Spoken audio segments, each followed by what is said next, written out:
5 अक्टूबर से भारत में शुरू होने वाला दुनिया क्रिकेट का सबसे बड़ा इवेंट यानी कि वर्ल्ड कप 2023,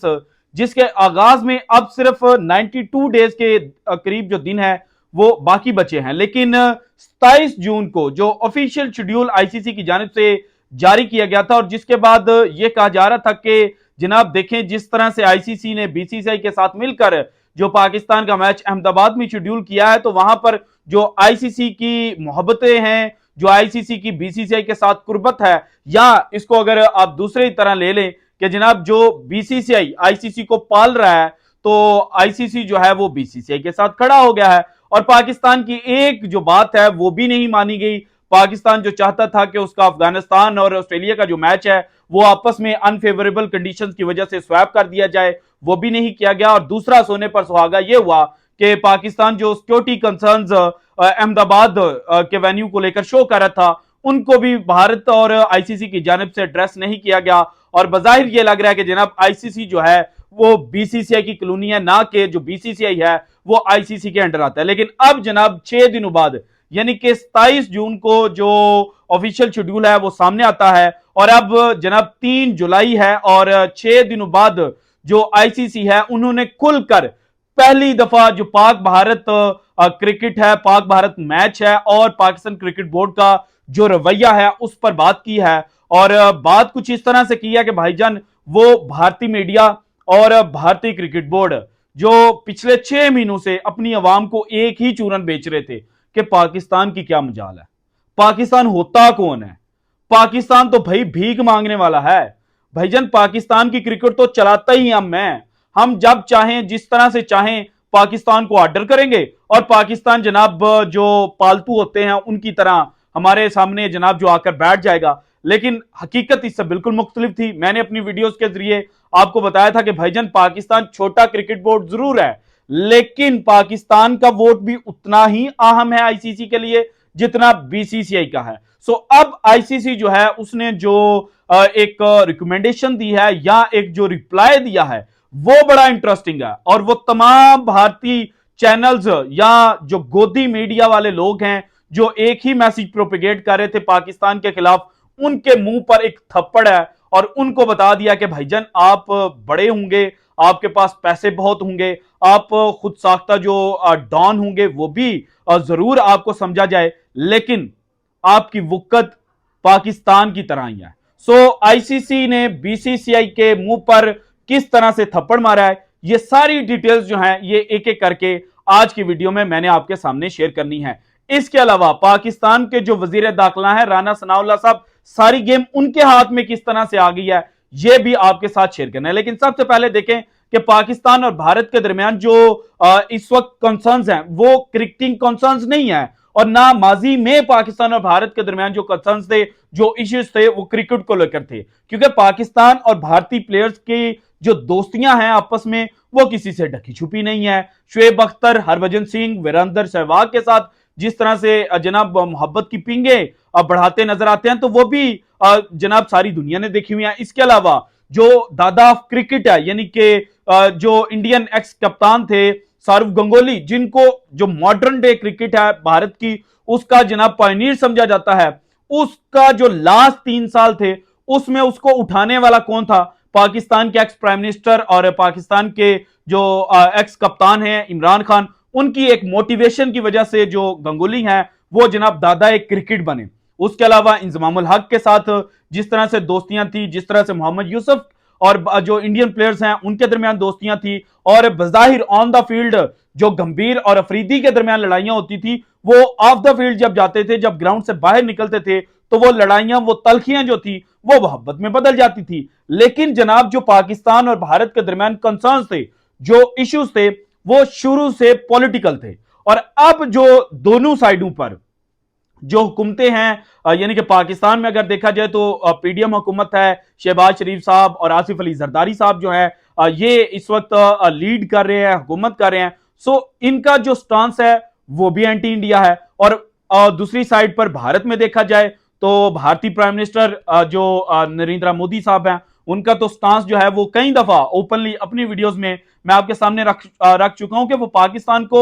जनाब नीचे गिराना चाहते हैं, वो अखंड भारत का जो ख्वाब है वो पूरा करना चाहते हैं। सो इस सारे सिनेरियो के अंदर जो क्रिकेट है वो साइड पर चली गई थी। अब चूंकि जो पॉलिटिक्स है उसने दोनों मुल्कों के दरमियान जो चीजें थी उनको ओवरलैप कर दिया हुआ था, तो उस सारे सिनेरियो को देखकर जनाब जो अब पाकिस्तान क्रिकेट बोर्ड है उन्होंने जो पाकिस्तान की हुकूमत है उसको एक खत लिखा था। उस खत में 3 लोगों को एड्रेस किया गया था। Number 1 prime minister of Pakistan, number 2 interior minister of Pakistan यानी कि राना सनाउल्लाह साहब, और नंबर 3 जो फॉरेन मिनिस्टर ऑफ पाकिस्तान है मिस्टर बिलावल भुट्टो जरदारी। अब चूंकि जो माजी में जब 2016 में पाकिस्तान और भारत के दरमियान जो जनाब इशू उठा था, जो पठानकोट के इंसिडेंट्स के बाद सब कुछ हुआ था, उसमें जो वजीर दाखिला थे उस वक्त के जनाब चौधरी निसार साहब, उनका रोल जो था वो बड़ा क्रिटिकल हो गया था। सो इस सारे सिनेरियो के अंदर इस वक्त पाकिस्तान के अंदर ये बातें हो रही हैं कि जनाब जो राना सनाउल्लाह की रिकमेंडेशन होगी, यानी कि पाकिस्तान से जो सिक्योरिटी टीम जाएगी वो राना सनाउल्लाह के अंडर होगी। सो राना सनाउल्लाह साहब अगर उनको पहले से इंस्ट्रक्शंस दे देते हैं तो वो खामियां ढूंढ लेंगे। जो सिक्योरिटी लैब्स होगा, जो सिक्योरिटी भारत ने प्रोवाइड करनी है, उसमें किसी ना किसी हद तक तो कोई लैब्स जो है वो मौजूद होता है, और जनाब वो उस लैब्स को पकड़ेंगे और उसके बाद राना सनाउल्लाह साहब के पास रिपोर्ट आएगी। राना सनाउल्लाह साहब वजीर आजम पाकिस्तान को भेजेंगे, वजीर आजम पाकिस्तान जो है वो पीसीबी को, और पीसीबी उसके बाद आईसीसी को भेजेंगे, और इस तरह से जो राना सनाउल्लाह साहब के साइन हैं, जो सिग्नेचर हैं, जो रिपोर्ट उनके टेबल पर आनी है वो बड़ी इंपॉर्टेंट हो चुकी है। एक जानिब ये है। दूसरी जानिब चूंकि जनाब जो पाकिस्तान क्रिकेट बोर्ड है उन्होंने ऑफिशियली जो पाकिस्तान की हुकूमत है उनको एक लेटर लिखा था, और उस लेटर में उन्होंने जो भारत जाने की बात थी वो की थी, और पूछा था कि हमें भारत जाना है या नहीं, और अगर कोई सिक्योरिटी कंसर्न्स हैं या कोई और मामलात हैं तो उनको देखा जाए और हमें भारत जाने की जो इजाजत है वो दी जाए। अब चूंकि जनाब पाकिस्तान की हुकूमत ने अभी तक उसको रिस्पॉन्ड नहीं किया, तो इस सारे सिनेरियो के अंदर जनाब माहौल ये बन रहा था कि पाकिस्तान जो है वो वर्ल्ड कप 2023 का बाइकआउट कर सकता है। जब ये खबरें सामने आई तो उसके बाद भारतीय मीडिया ने ये खबरें चलाना शुरू कर दी कि भाईजान पाकिस्तान चाहे जो मर्जी हो जाए वर्ल्ड कप 2023 का बाइकआउट नहीं कर सकता। आईसीसी उसके ऊपर वो पाबंदियां लगा देगा जो पाकिस्तान सोच भी नहीं सकता। और पाकिस्तान को डराया गया, पाकिस्तान को 2 तरह से डराया गया, एक पाबंदियों से, और दूसरा कहा गया कि जनाब आपको जो फाइनेंशियल लॉस है वो बहुत ज्यादा बियर करना पड़ेगा। और पाकिस्तान के जो साबिक चेयरमैन पीसीबी थे रमीज राजा साहब, उन्होंने स्टैंडिंग कमेटी के सामने बैठकर ये बात की थी कि हमारी क्रिकेट को चाहें तो भारतीय प्राइम मिनिस्टर नरेंद्र मोदी साहब जो हैं वो बंद कर सकते हैं। तो इस स्टेटमेंट को लेकर जो भारतीय मीडिया वो ये कह रहा था कि पाकिस्तान जो है वो वर्ल्ड कप 2023 का बाइकआउट नहीं कर सकता। लेकिन अब आईसीसी ने जो एक जनाब स्टेटमेंट दी है या एक रिस्पॉन्स पीसीबी के खाते में डाला है, वो ये डाला है कि भाईजान जो अल्टीमेट डिसीजन होगा वो पाकिस्तान क्रिकेट बोर्ड का होगा और पाकिस्तान की गवर्नमेंट का होगा, इसमें हम इंटरफेयर नहीं करेंगे। अब ये जो अल्टीमेट डिसीजन की बात आ गई है, यहां से क्लैरिटी आ जाती है कि भाईजान पाकिस्तान पर किसी किस्म की कोई पाबंदी नहीं लगेगी। अगर पाकिस्तान क्रिकेट टीम जो है वो वर्ल्ड कप 2023 खेलने के लिए भारत नहीं जाती तो फिर पाकिस्तान पर किसी किस्म की कोई पाबंदी जो है वो आईसीसी नहीं लगाएगा। और भारतीय मीडिया जो लाख चूरन बेच रहे, लाख जनाब जो प्रोपेगेंडा है वो कर ले, लाख जो कंडीशनल जनाब साइकोलॉजी है उसको इस्तेमाल करके जो अपने लोग हैं उनके दिमाग में भूसा भर ले, लेकिन हकीकत यही है कि आईसीसी जो है वो पाकिस्तान पर जनाब वर्ल्ड कप 2023 के बाइकआउट की वजह से पाबंदी नहीं लगा सकता, क्योंकि आईसीसी का अपना जनाब जो चार्टर है, जो कॉन्स्टिट्यूशन है, उसमें यह बात तय है। और इसी बात को मानकर भारत जो है वो पाकिस्तान के साथ क्रिकेट खेलने से इनकार करता है, क्योंकि जो आईसीसी है वो इस बात की परमिशन देता है कि अगर हुकूमत कहे और सिक्योरिटी कंसर्न्स हूं तो फिर भाईजान आप बाइकआउट कर सकते हैं। माजी में वेस्ट इंडीज और ऑस्ट्रेलिया जो है उन्होंने 1996 के वर्ल्ड कप में श्रीलंका में खेलने से इनकार किया था। जब उन्होंने इनकार किया था तो उस वक्त भाईजान जो पॉइंट्स थे वो दूसरी टीम को दिए गए थे, ना कि जो पाबंदी थी वो लगाई गई थी। इस के बाद जनाब जो WTC सॉरी जो वुमेन्स की जनाब चैंपियनशिप थी 2017 में, जब चैंपियंस ट्रॉफी एक साइड पे चल रही थी, उसी वक्त ओडीआई वर्ल्ड कप जो है वुमेन्स का वो भी चल रहा था। उस ओडीआई वर्ल्ड कप से पहले जिस तरह से अभी 2023 में जो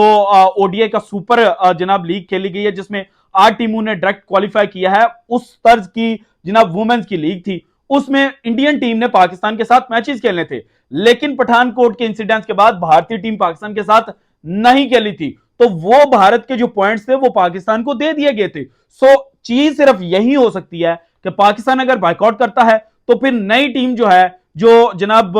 इस वक्त वर्ल्ड कप क्वालिफायर्स चल रहे हैं, वहां से जो तीसरे नंबर पर टीम होगी उसको उठाकर वर्ल्ड कप जो है वो खिलाया जा सकता है। और जो पाबंदी की बात है वो बिल्कुल ढोंग है, बिल्कुल झूठ है। अब जनाब चूंकि जो आईसीसी है उन्होंने पाकिस्तान के खाते में, पाकिस्तान के कोर्ट में ये बॉल डाल दी है, और मुझे जनाब जो इस वक्त इतलात मिली है वो यही है कि पाकिस्तान जो है वो अहमदाबाद के वेन्यू को लेकर कंसर्न शो करेगा, ना कि वर्ल्ड कप 2023 जो है वो उसका मुकम्मल बाइकआउट करेगा। So ultimately